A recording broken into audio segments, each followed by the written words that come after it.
welcome into the Week 3 recap. As always, we'll get right into it, starting with redraft. Washington Rednecks 2-1 defeats Nico's League 0-3, 109.6 to 105.64. Washington Rednecks pulled out a narrow win in a matchup that stayed close until the very end. Jalen Hurts was the difference maker, bouncing back from a quiet Week 1 with over 30 fantasy points to pace the squad. Kyler Murray added a steady play in San Francisco, while DJ Moore chipped in from the flex, and the Colts defense came through in a big way with a blocked kick and a turnover-heavy outing against Tennessee. Nico's League fought hard but came up just short. Cortland Sutton had his best game of the season, and Bo Nix once again looked composed even in a loss, but the rest of the roster stumbled. T. Higgins was nearly invisible in Minnesota, Josh Jacobs and Bijan Robinson didn't show face, and rookie Matthew Golden couldn't break free. Even Tony Pollard's modest output wasn't enough to swing the gap. Nico's League sinks to 0-3 and is left searching for answers into the second 50-50 week. Scoob the Delinquent 2-1 defeats Leftist Tears 2-1, 119.4 to 107.53. Scoob the Delinquent picked up their second straight win in a balanced effort, leaning on Baker Mayfield and Justin Herbert to guide the way. Mayfield carved up the Jets on Sunday, while Herbert delivered steady numbers in a win over Denver.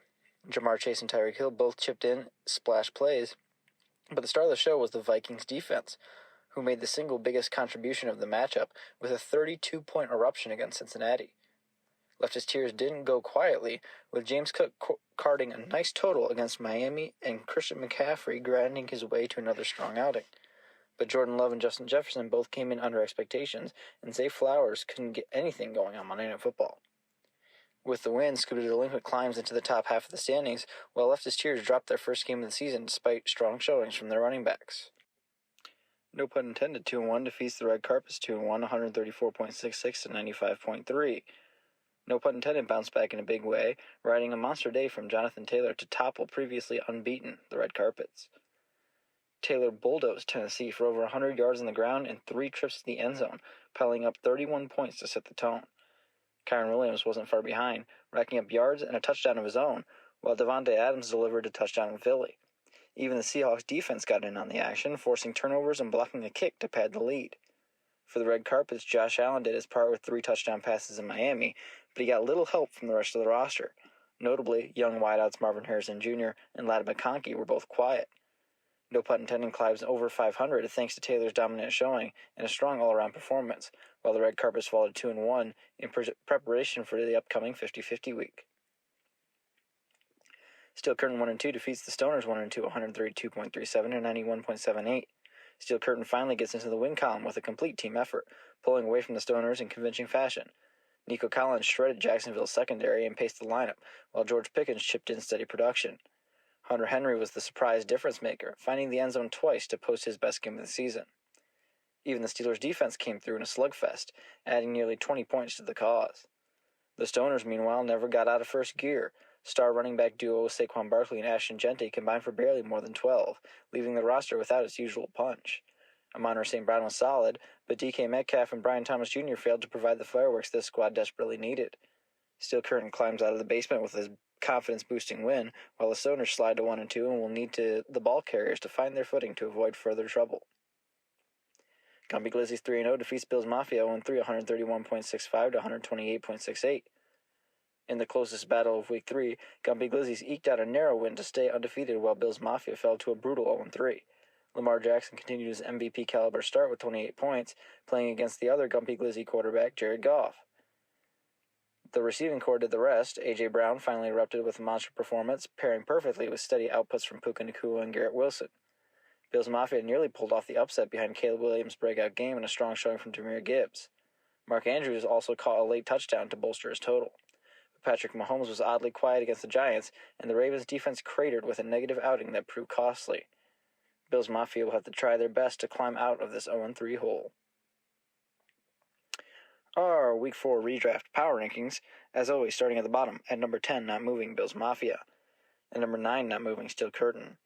At number 8, staying put, Scoob the Delinquent. At number 7, not moving, Washington Rednecks. At number 6, moving down 1 spot, the Stoners. At number 5, moving up 1 spot, no pun intended.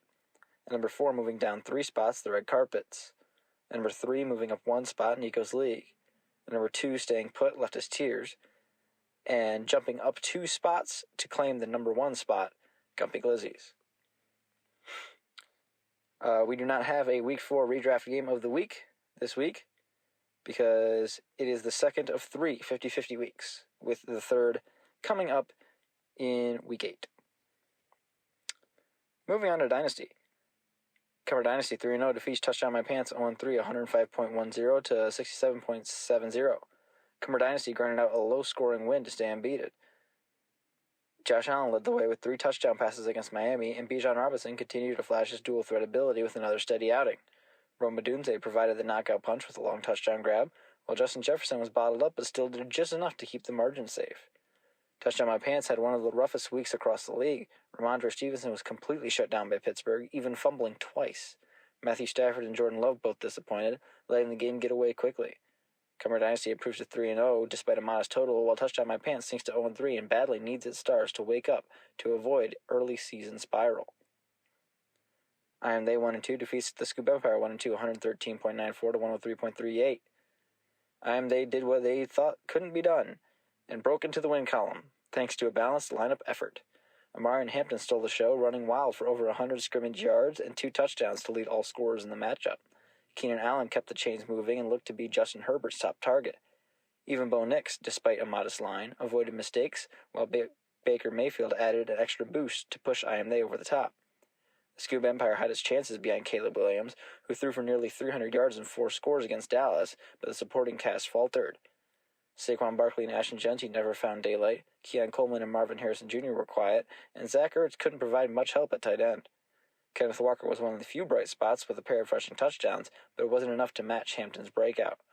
I Am They climbs to 1-2 after leaning on Hampton's big day, while the Scoop Empire slips to 1-2, carrying questions with running back production heading into Week 4. Nico's Dream Team 3-0 defeats Bales on Your Chin 0-3, 111.24 to 77.86. Nico's Dream Team keeps its perfect record intact thanks to another stellar outing from Lamar Jackson and Jonathan Taylor, the latter of which bulldozed Tennessee for 31 fantasy points. Even with CeeDee Lamb putting up a goose egg due to injury, the roster had more than enough firepower as Jackson Smith and Jigba stepped up with big plays. For Bales on Your Chin, it was a nightmare across the board. C.J. Stroud was held in check by Jacksonville, James Conner got bottled up in San Francisco due to an injury, and Michael Penix Jr. had his first rough fantasy outing as Atlanta shut down the air attack. Devontae Adams was the lone bright spot with double-digit production, but this team couldn't keep pace. At 3-0, Nico's Dream Team looks like an early juggernaut in the league, while Bales on Your Chin is still searching for answers, trying to find their first franchise win. Stratton Oakmont Inc. 3-0 defeats Prestige Worldwide 0-3, 125.26 to 102.88. Stratton Oakmont Inc. kept the undefeated train rolling, with Jalen Hurts leading the charge. The Philly quarterback lit up the Rams for over 30 points, pairing nicely with Kyron Williams' strong day on the ground on the other side of that game. Even with Jamar Chase unusually quiet, Christian McCaffrey and George Pickens provided steady production to keep the margin safe. Prestige Worldwide had some bright spots. Jordan Mason unexpectedly broke out with a 25-point performance filling in for Minnesota, and James Cook stayed hot with another strong outing against Miami. But the supporting cast outside of Mason and Cook failed to deliver, especially newly demoted Giants quarterback Russell Wilson. At 3-0, Stratton Oakmont Inc. looks like one of the most well-rounded squads in the league, while Prestige Worldwide is still searching for its first win despite having some promising pieces. Gump Dynasty 3-0 defeats Sneezy Raccoon 74 1-2, 118.50 to 109.44. Gump Dynasty stayed unbeaten thanks to steady quarterback play and just enough balance across the roster. Drake May delivered a breakout performance against Pittsburgh, dropping over 30 points, while A.J. Brown finally erupted with his first big game of the year. Even with Derrick Henry and Josh Jacobs slowed down, Gump Dynasty had enough firepower to close it out. For Sneezy Raccoon 74, Patrick Mahomes and Travis Kelce connected at the Meadowlands, but the duo didn't fully dominate the way that they can. Jahmyr Gibbs looked electric in Baltimore, giving a glimpse of his upside, but the backfield duo of Chase Brown and Breece Hall combined for barely 17 points, leaving the lineup thin. Gump Dynasty moves to 3-0 and continues to prove that they can win in different ways, while Sneezy Raccoon 74 slips to 1-2 despite a loaded roster with plenty of name-brand talent. Our Week 4 Dynasty Power Rankings. Not much movement this week, but starting at the bottom at number 10, not moving, Touchdown My Pants. At number 9, not moving, Bales on Your Chin. At number 8, staying put, Prestige Worldwide. At number 7, not moving, I Am They. At number 6, staying put, The Scoop Empire. At number 5, moving down one spot, Sneezy Raccoon 74. At number 4, moving down one spot, Stratton Oakmont Inc. And number 3, moving up 2 spots, Nico's Dream Team. And number 2, staying put, Gump Dynasty. And remaining in the number 1 spot is Cumber Dynasty. And again, we will not have a Week 4 Dynasty Game of the Week, as this will be the second of 3 50-50 weeks, with the third coming in Week 8. Update on the scrollable recap. I was not able to get the extra graph working, but if I do get it working this week, I will rerun the recaps and resend them out so that everyone can see the new visualization there. And I'll update the group chat if I do end up getting that working, but at some point it'll be up, so keep an eye out for that, and we will see everybody in Week 4.